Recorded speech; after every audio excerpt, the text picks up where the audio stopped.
Are you underselling yourself as a European entrepreneur? American clients want confidence, and I'll show you how to pitch with certainty and win more deals.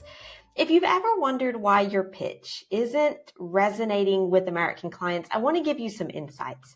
I've helped dozens of European entrepreneurs refine their pitch, and I can tell you I've seen some bad pitches, but we've also reworked their approach so that they can do things like land 8-figure contracts with American airports or get a 36x return on the investment in the coaching that they bought with us to fix their pitch. In other words, this stuff can make a huge difference in the success of your efforts. So I want to show you why the way that you pitch matters and how adapting your approach to the cultural expectations of your American clients can be the key to unlocking your success in the US market. Now, there are 3 pillars of winning American clients with your pitch. That's confidence, clarity, and results. Now, confidence sells. When pitching to American clients, one thing has to be crystal clear from the beginning, and that is your confidence. Now, this goes beyond believing that your product or your service is great. It's really about projecting that belief. It's not saying, look how great we are. It's showing the confidence that you have in the ability of your solution to get the results. Because confidence is critical. Here's why. Americans associate confidence with competence. So if you appear unsure or hesitant that your solution will get results, your client will immediately question if you're able to deliver. Now, they may not question you outright, but in their head, there will be those doubts. Now, again, like I said, this is not about being boastful or being too over the top. Confidence doesn't mean bragging about how great you are. It's about being clear and direct about what you bring to the table. You need to show your American clients that you know what you're doing and that you've done it successfully before. Think of it this way. When you walk into a meeting and you say, well, I think we might be able to deliver on that, your client will be hesitant to trust you. But if you say, we've done this before and here's exactly how we'll achieve the result that you're looking for, the client is much more likely to buy into what you're offering. And even if you're not 100% sure, you want to project that confidence in your ability to figure it out and deliver the value that you're promised. So here's a quick exercise for you on this. Practice saying your pitch out loud. Record yourself and get a transcription of the recording. Now, when you're listening, in your intonation, are there any points where you sound uncertain? Looking at the transcript, do you find phrases like, I think, maybe, hopefully, could, and just cut those out. Work on your pitch again and replace all of that with more assertive language. And next time that you're pitching, really make the effort to remove all of that hedging language, that softening language, and see how your confidence transforms your delivery. It's amazing how much this little shift can change how much people perceive you. You also want to lead with numbers. So let's talk about what Americans really care about, results. If you take one thing away from this video, it's this: lead with numbers. American clients are ROI driven. They want a return on investment. They want to know from the start what's in it for them. Because yes, they're willing to spend money, but they want to get a return on that investment. Now, in a lot of markets here in Europe, the process of relationship building may take time. And you might get into the numbers maybe towards the end of the discussion. But in the US, you really want to flip that on its head, because American clients, they want proof up front. They don't want you to waste their time and then they find out at the end the numbers are all wrong, or the price is wrong, or whatever. They want to see the numbers that justify that they should trust you and spend this time with you to know a little bit more about what you do and how you do it. Now, whether that is those numbers are return on investment, cost savings, revenue growth, price, some other tangible number, don't be afraid to talk numbers. I mean, let's say that you are pitching marketing services to an American client. If you spend the first 15 minutes of your meeting, your sales meeting, talking about the creative process, about how your team collaborates, about, your dozens of years of experience or whatever, you're missing the mark. They do want to know that stuff, but it's not the most important, so you don't want to put it up front. They want to hear something more like, our campaigns increase brand awareness by 45% and drive a 30% increase in revenue within 6 months on average. And that is just showing them very concretely what you're going to get, what they're going to get from you. And I guarantee that will get their attention. Let me give you an example from a client that I worked with a couple of years ago. So I was working with this person and they were struggling to close the deals in the US. They were getting the meetings, but then it was never going further than the first couple of meetings.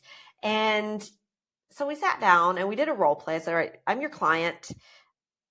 Let's do, pitch me. Tell me what you do. Sell me your thing.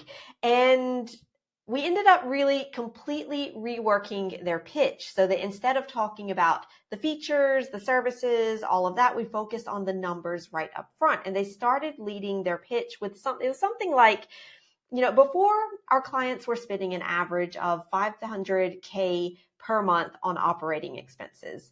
After just 3 months of working with us, they were saving $100K each month. And in 6 months, we saved them more than $600,000.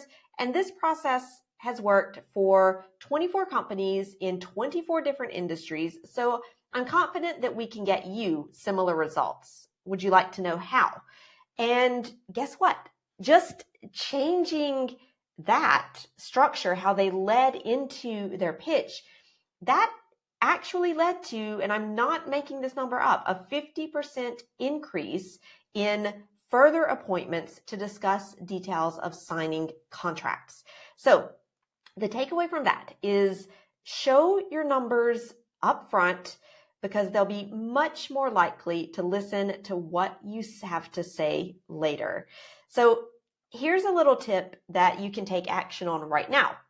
I want you to look at your pitch and start looking to see how can you incorporate some numbers on results, whatever. Now, if you don't have these numbers yet, go back and look at the work that you've done in the past, or start collecting data now so that you can start adding these numbers into your pitch. Basically, anything that shows the concrete results that you have delivered for your clients. Now, don't worry if, your pitch is not perfect, or if you don't have millions in revenue to grow. We don't often need big numbers. We just need numbers that show that it's worth working with you. And like I said, what matters is that you can demonstrate that you can create impact on their business or solve their problem. So even small improvements like, reducing the time spent on tasks by 10%, that's still valuable because you can show them what they can gain or what they can do with the savings of time or money that they'll have with you. Now, the third thing is simplify, simplify, simplify. Let's talk about simplicity. Now, if there is one thing that American clients value, it is clarity.